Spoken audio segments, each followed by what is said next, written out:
Hello and welcome to the France 24 interview. On today's show, we're going to be talking about the euro, even as the eyes of the world turn to Mario Draghi and the European Central Bank and its efforts to save the euro. I have the pleasure of being joined today by a specialist in the field of banking, Thierry Philipponnat, who is the Secretary General of Finance Watch, an NGO, a public interest organisation rather, that was set up just over a year ago to help counteract the weight of the banking lobby in the moves towards greater financial regulation and reform. Thank you very much indeed for joining us today. First question, I suppose, pleasure to be with you. In these troubled times is, can Super Mario, as some call him, actually save the euro? Is he the man for the job? Can it be done? Well, Super Mario is clearly someone of experience, but I don't think that anyone has the power today in Europe in general, in the Eurozone in particular, to save the euro by himself or herself. The euro problem is a system problem, a systemic problem. It's a question of coherence of the political, economic and financial structure that has been put together around the euro, and that is the source of all problems. And no single person can save that by himself. And of course, as you say, there are those structural problems, those problems that perhaps should have been seen a long time ago. And now the Europeans sort of spend their time trying to put out these fires, even as they try to get to the bottom of those structural problems. We've seen in the last couple of weeks all eyes very clearly turn to the European Central Bank in the hope that something could be done to rescue the currency from its current troubles. Is the key not really the strength of the European Central Bank now at this stage and its ability to go beyond its current constitution? No, it's an important factor, but it's not the key issue. The key issue, as Mario Draghi has himself put it very clearly, is a political one. The political issue is that the euro today is not a complete currency. By complete currency, I mean a currency that would have a European taxpayer. Today, there is no such thing as a European taxpayer. Taxpayers do not pay their taxes to the EU, they pay the taxes to the member countries. And the other thing is, the central bank, European Central Bank, doesn't have the power to monetize sovereign debt. And as long as you don't have a central bank that doesn't have the power to monetize sovereign debt and you don't have a taxpayer, then you don't have a complete currency. And the consequence of that is very easy to see. If you compare the situation between the UK and Spain, which have very comparable fiscal and debt situations, interest rates in the UK in the sterling area, sterling zone, are around 1.5%. In Spain, they are above 7%. So you have very similar fiscal and economic situations leading to completely different monetary situations and financing situations. And obviously, in one situation, the UK example, the situation is manageable. Doesn't mean it's easy. The UK has many things to do and has a number of problems to sort out, but it's manageable. In the Spanish context, the very same situation leads to a situation that is not manageable or is extremely difficult to manage. And that is the mere consequence of the fact that the euro is not a complete currency. So I know the issues around, creating money and inflation, consequences of that, but we have to face to reality. But that particular reality that you talk about, the need for a complete currency, as you call it, would require far more than the banking union that's been announced. And we've seen a number of governments drag their feet even on that. It would require a fiscal union. It would require a political union of the sort that is almost unimaginable today. You're absolutely right. I mean, banking union makes sense, but taken alone, it will not solve the problems of the Eurozone. It's a good ingredient, so to speak. If it's one of the 4 or 5 ingredients that we need, yes, let's go for it. But for one thing, there is no such thing as banking union without fiscal union. Because if you talk about banking union, means you need an authority to bail out banks. And that authority has got to have power, financial power. And that financial power can only come from member countries. That means that member countries have got to contribute financially to that bailout structure. and therefore you need fiscal union. So if you don't have, and the step after that is obviously, if you want to have fiscal union, you need to have political union, because in a democracy you cannot have fiscal union without political union. So, the right steps are going further on the political union route, then go towards a perhaps limited but coherent fiscal union, and then you can implement a number of measures like banking union and everything.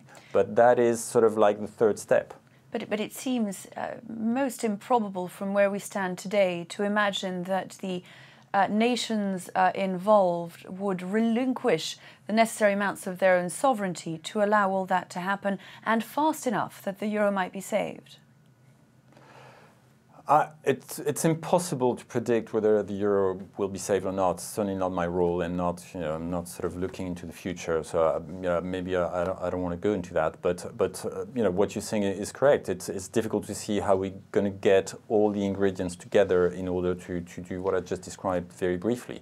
But one thing is certain is that we need to build something that is coherent. And at the moment, and that's what we've been seeing for the past two and a half years, we are going from crisis to crisis. Each time we're being told there are emergency measures that will save the world or the euro or the eurozone, and then each time 2 or 3 weeks later, the situation starts degenerating again. And the reason for that is very simple. The reason is that we're not addressing the fundamental core issues at the heart of it all. And until elected officials and politicians and leaders do not address the issue, we will not solve the crisis. Even a very powerful central bank cannot do that. And of course, in the meantime, until we get to the point where leaders address the issues that you talk about, all eyes do turn in times of emergency to people like Mario Draghi, to institutions like the European Central Bank, as we scrabble around for immediate solutions to much more fundamental questions.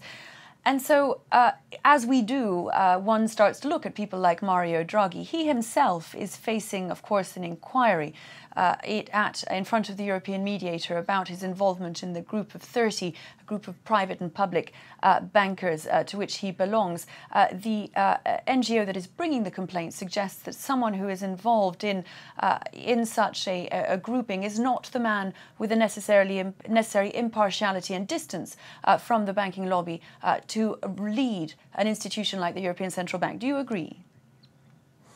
Well, first of all, I want to say that it is not Finance Watch's mission to look into the sort of topics because we have another mission, which is to look after the interest dimension, public interest dimension of financial regulation and make sure that finance serves society. So we have a much more systemic approach as opposed to who has conflicts of interest type of approach. Second thing I want to say is that it is not only very legitimate but very good that some NGOs should specialize on those particular issues and should investigate, because this is precisely what puts the necessary pressure on the system and on the people running the system to have a coherent and ethical behavior. This is particularly important in a context where the power of the financial lobby is tremendous. I mean, it's the forces of the financial lobby are just, overwhelming. Well, you, of course, are perfectly placed to measure that, being at the head of an association that is designed to counteract it.